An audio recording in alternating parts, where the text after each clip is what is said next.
如果复仇有段位，那这就是复仇界的天花板，将仇人埋进黄土里，然后种上一棵10年桃树，让仇人的身体为其提供养分。而如此恶毒的骚操作，就是地球毁灭的30年后。此刻的地球毫无生机，到处都是一片黄土。此时的人类为了争夺有限的资源，竟早已变得残暴又野蛮。殊不知，在废土的某一个角落，竟依旧保存着人类唯一的文明。这里不仅没有战争，没有争端，甚至所有人都靠着自己勤劳的双手，过上了衣食无忧的富足生活。然而却被一阵急促的哨声打破了本有的宁静，因为就在刚刚，女孩带着妹妹正在树上摘桃，却被更上方的仙桃所吸引。就在她摘下这颗桃时，不远处的吵闹声惊扰到她，看着陌生人的入侵，这让她有种不祥的预感。于是她赶忙爬下树安顿妹妹，然后自己独自下山。此时她悄悄接近这些不速之客，为了防止他们逃跑，女孩果断割断机车油管。当她再次靠近，竟被身后的蛮人抓个正着，于是一刀插入蛮人的大腿后头，并吹响预警口哨。然而还不等她爬上山崖，就被蛮人一鞭子甩了下来。为了保护主人，她再次吹响刺耳的哨声，最终还是被蛮人一拳打晕。很快，部落的警笛声也随之响起，族人们都一拥而上前往。此刻蛮人则赶忙带上女孩和食物，骑着机车飞速逃跑。随即族人也火速赶来，在妹妹的指引下，妈妈和首领骑着骏马一路狂追。眼看到达山坡最高点，首领一跃而下，果断瞄准目标，立即开枪，并成功干掉一个。眼看同伴倒下，而另一个则迅速跳车。就在刚上车时，却被妈妈赶上。此刻妈妈也毫不犹豫地干翻蛮人，随后她立即下马，扶起机车，发动引擎。此刻妈妈骑上机车来与首领告别，她告诉首领一定要保护好族人，因为自己可能有去无回，然后扬长而去。此时女孩渐渐苏醒，她感知自己的双手已经死捆绑，而此刻3个蛮人依旧不断狂奔。然而没跟上的同伴竟被爆头，猛地扎进沙堆阵亡。同伴见状立刻停车查看，为了保险起见，他们再次折返回来，因为刚刚阵亡的同伴骑的可是一台大马力机车，于是果断拆下有用配件。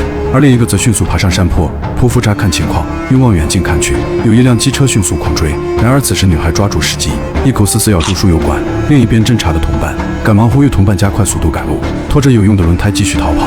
很快女孩咬破输油管，只为给赶来的妈妈争取时间。然而赶来的妈妈看见旁边丢弃的机车，立刻停车，竟突然发现这台马力更大，于是拆下油箱，迅速将其捆绑在大马力机车上，随即快速拆下机车前轮，并将其安装在大马力机车上，一脚打着机车继续追赶。很快，蛮人的机车在女孩的辅助下，就因漏油熄火，导致她不得不下车更换油箱。殊不知，女孩也抓住机会割断马绳，快速往反方向逃跑。然而，蛮人又把她抓上了车，并夺下女孩的武器，插入自己的口袋。紧跟其后的妈妈也赶了上来，本想一枪狙击蛮人，但由于距离太远，果断放弃。为了快速精准击毙蛮人，他骑车向制高点驶去，随后立马匍匐瞄准。眼看蛮人越来越接近他们基地，他便用望远镜勘察情况。然而小头目赶紧带着女孩冲进帐篷，想得到首领的赞赏。首领转头看向女孩，表示品种确实很不错，像如此健康且标致的品种，也只有非常富饶的地方可以长成。于是询问小头目从哪里抓到的，可小头目哪里会知道，只好将刚刚的蛮人带进了帐篷。眼看蛮人已经不能发声，只好将他倒立，希望他能用手画出具体位置。这时女孩用脚不断踹向蛮人，因为她不想让蛮人指出坐标。突然首领发出警告，整个帐篷就立马安静。此时首领慢慢走向女孩，并让她安心的在这里休息，到时候再带她回家，甚至还不忘找专人照顾女孩。就在蛮人给女孩梳妆时，竟发现她袋子里的桃子，守卫一把抢了过来。她情不自禁地品尝了一番，这让妈妈不得停下机车，并将外面的伪装全部丢掉，继续带着女孩逃离。此时蛮人的犬循着气味寻找，似乎已经发现了他们的踪迹，并安抚女儿一定要逃回部落，无论发生什么都不要回头，并将那颗核桃交给女儿，只要她朝着太阳的方向奔跑，就一定能找到回家的路。等交代完所有嘱托后，妈妈立刻启动机车，女孩也就此离开了妈妈。此刻妈妈躲进一旁等待蛮人，随着她不断的狙击蛮人，引来的蛮人也越来越多。尽管子弹已经打完，但妈妈依旧顽强抵抗蛮人，最终还是落入蛮人的手中。然而女孩却跑了回来，她不管不顾地跑向妈妈，却一把被首领抱住。眼看妈妈被慢慢处死，她却无能为力，而首领却借机威胁她，说出家园的具体方位。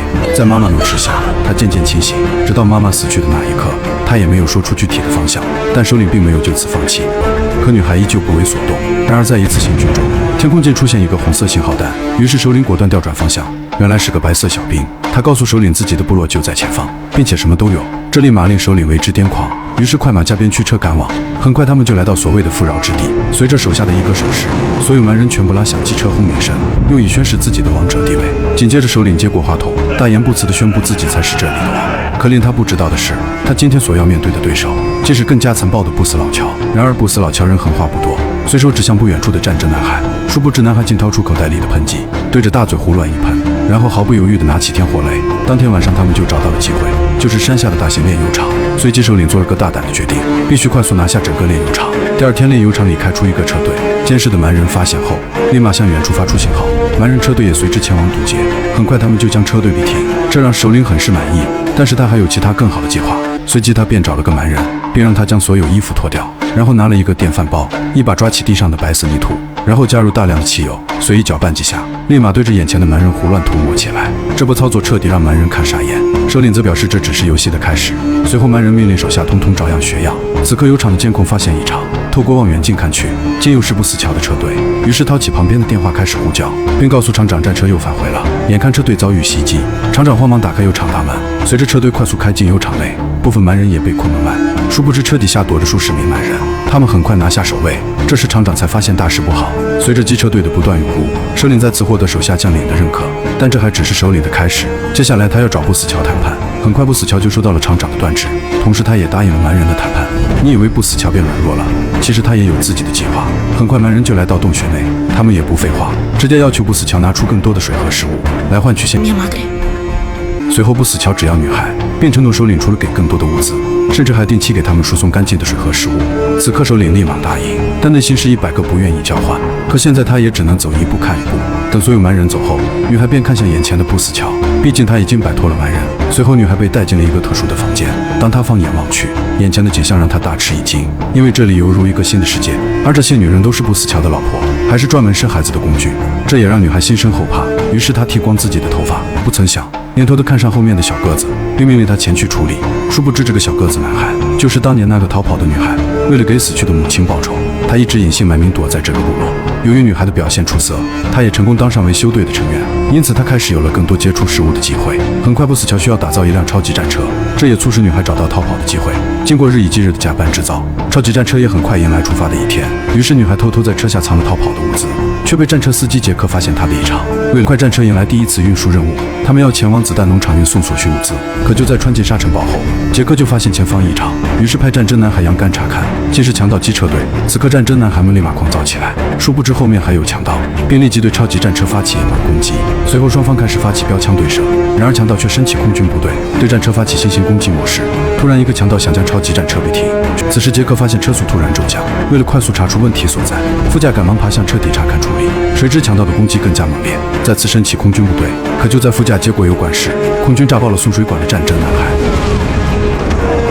这也意外地让副驾看见了女孩，他竟毫不犹豫地将水管递给女孩后，随着机车一同脱离超级战车。这时强盗趁机靠近，并在车底安装3管炸药。还不等杰克喘气，后面又来了一辆飞天摩托，对着杰克疯狂扫射。女孩迅速跑向监视台，飞快装上箭使进行射击，命中后他立马启动牵引绳，强盗眼看无法逃脱，于是不断开枪朝着战车射击，结果子弹全部打光。女孩也趁机滑向车尾，并打开后盖启动狼牙绑锁。随着狼牙绑锁的飞速转动，最终解决了飞天摩托，也成功甩开了所有强盗的攻击。随后女孩走向车头，并用枪指着杰克让他停车。眼看杰克依旧没有动静，于是再次强调停车。然而杰克一个刹车就把女孩推出车外，还不管不顾地驾车离开，这也导致女孩逃亡彻底失败。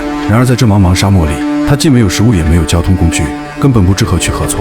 还不等女孩走上几步，后面竟传来杰克的声音。原来他并没有真正的离开。此刻杰克也并不想结束她的生命，而是希望女孩加入他的禁卫军，并教她如何在荒漠中生存。最终女孩选择了跟随杰克，但她依旧没有忘掉仇恨。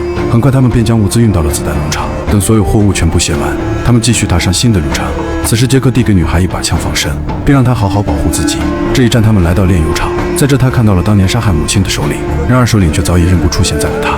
突然杰克挡在他前面，才化解了女孩报仇的危机。突然炼油厂发生暴乱，所有的物资都被难民一抢而空。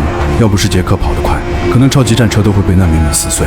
在首领的指引下，他们也成功逃出了炼油厂。由于首领没有交换成品油，这也是两边合作关系急速恶化。不死桥决定3天后与首领正式开战。也就在战车行驶至半路时，杰克下令停车，并将女孩安排在最后面小车里。显然杰克预感此次运输并非如此简单。等他们到达子弹农场后，这里竟变得异常寂静。随后一只鹅犬叼着一只断脚，杰克立马拉起警报。果然他们遇到首领们的偷袭。女孩见状赶紧倒车，就在关下大门的那一刻，成功逃出包围。此刻杰克不断狙击蛮人，女孩也赶忙辅助，他们里应外合，打跌他们一个措手不及。可由于他们人数太多，两人也很难抵挡强大的攻击。为了给女孩解围，他果断倒车将蛮人撞飞。此刻女孩按响喇叭示意逃跑，可杰克根本无法逃脱，因为前方还有更多的蛮人等着他。最终杰克躲进车内，并向天空打出绿色信号弹。女也不得不赶紧驾车离开。突然，女孩又踩住刹车，因为她不是一个丢下铜板的人，于是再次倒车返回。此时的杰克正开着战车一路前行，打开狼牙绑锁，解决了跟随后面的男人。此时，女孩端着狙击枪跑进农场，做好随时战斗的准备。就在她寻找狙击目标时，竟发现首领的身影。4位女孩时刻都在寻找首领的动向，就追了上来。然而，他们的车根本没有首领的快，竟被死死的压制。见他将汽车开上最高点，利用高倍镜观察两路的情况。此时，一路正被不死乔的手下抓住。当他再次放大倍数观察，竟不是首领本人，于是他把头转向另外一边。不知过了多久，首领竟悠然地躲在帐篷里睡大觉。就在他准备拿起水壶喝水，竟发现水壶早被人破坏，就连自己的机车轮子也不翼而飞。惊慌中，他环顾四周，竟发现一个神秘身影站在不远处，于是果断向对方开枪。可不曾想，枪里早就没有了子弹。